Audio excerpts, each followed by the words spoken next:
When you see these beautiful terracotta jewelry pieces, do you ever wonder, can I really make this by myself at home? The answer is yes. And in this free masterclass, I am going to show you exactly how to do it, step by step. Hello everyone, welcome to my channel. My name is Stephanie Sophia, and in this playlist, I will teach you how to make terracotta jewelry from absolute zero. So if you are a complete beginner, don't worry, you don't need any prior experience or artistic background. This is a complete free terracotta jewelry course.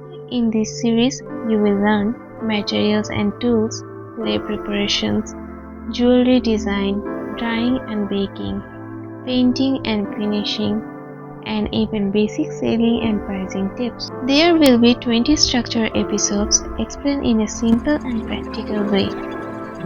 So first, what exactly is terracotta jewelry? Terracotta jewelry is handmade jewelry made from natural clay.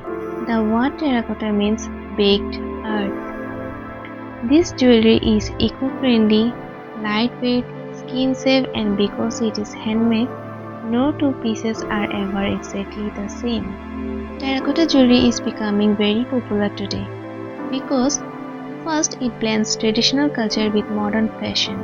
Second, handmade jewelry always has strong demand. Third, it sells well both online and offline. And most importantly, you can learn and make it from home with very low investment. Students, homemakers, or working professionals, anyone can start. Using terracotta clay, you can create earrings, necklaces, pendants, rings, and even bangles. In this course, I will guide you through each type step by step. In the next episode, we will talk about materials, which clay you should use, which material you must avoid, and how to start correctly as a beginner. One important thing I want to say honestly, your first few pieces may not be perfect, and that's completely normal. Handmade art takes patience and practice. I will share my real experience, tips and mistakes so you can improve faster. If you truly want to learn terracotta jewelry making, subscribe to the channel, save this playlist and comment below, I want to learn terracotta jewelry. I will see you in episode 2, Materials for Terracotta Jewelry. Thank you so much for watching.